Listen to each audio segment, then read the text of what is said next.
As you go through this course with us, it would be very helpful for you as well to have a copy of Organic Marketing, the book, A Guide to Defining Your Certain Way. That book will really go hand in hand with what you're discovering in this This is an abbreviated course of the book.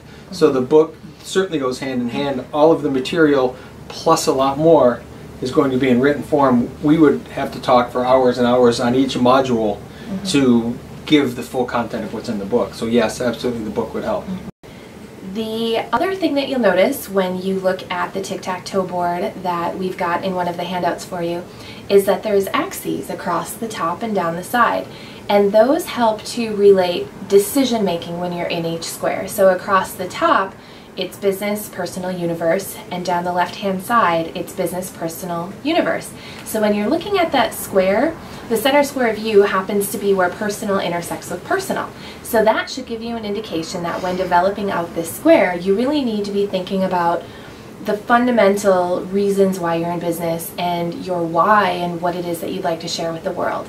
And then when you get to a few of the other squares where the where business meets personal, then you know how to frame some of those decisions in each of those squares.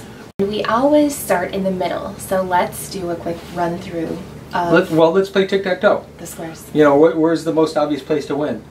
If you can get the first position, you get the middle, you have more chances of winning the game because that middle square gives you more options.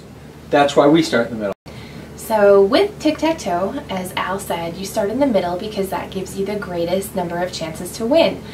The special part of marketing tic-tac-toe is that you're not playing against anyone, you're playing with yourself. So you get to fill in all of the squares on the board, and that creates powerful winning combinations.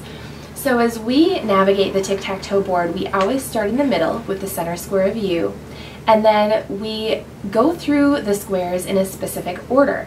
The very next square after you is always the top right corner, which is your target audience, and the next step after that is the lower left, which is think like a customer. So why do you think that we fill in those three squares in that specific order? Well, if we know who we are and we know who our target audience is, and more importantly than just knowing who they are, but knowing how they think, that's a winning combination. That's a win for sure, because if you know you know your customer, and you know how they think, it's easy to put material in front of them in the place that they're going to want it, in a consumable way that they're going to accept it, and then as in turn create business out of it. So 3 in a row in this case wins. Creates traction. But I do think that middle square as well, which we'll spend probably the majority of the time on overall, it's a personal thing. It's you being the person, but it's also the business. So doing this, you can almost do a side-by-side, what is me personally, and then what is me, my business.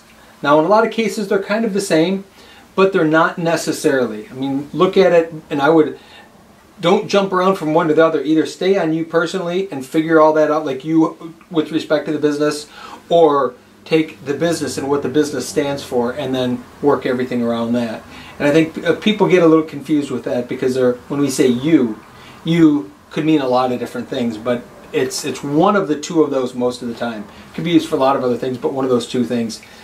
I would like to see everyone work on the you personal, because it always relates to the business, and then work the business into it. Definitely.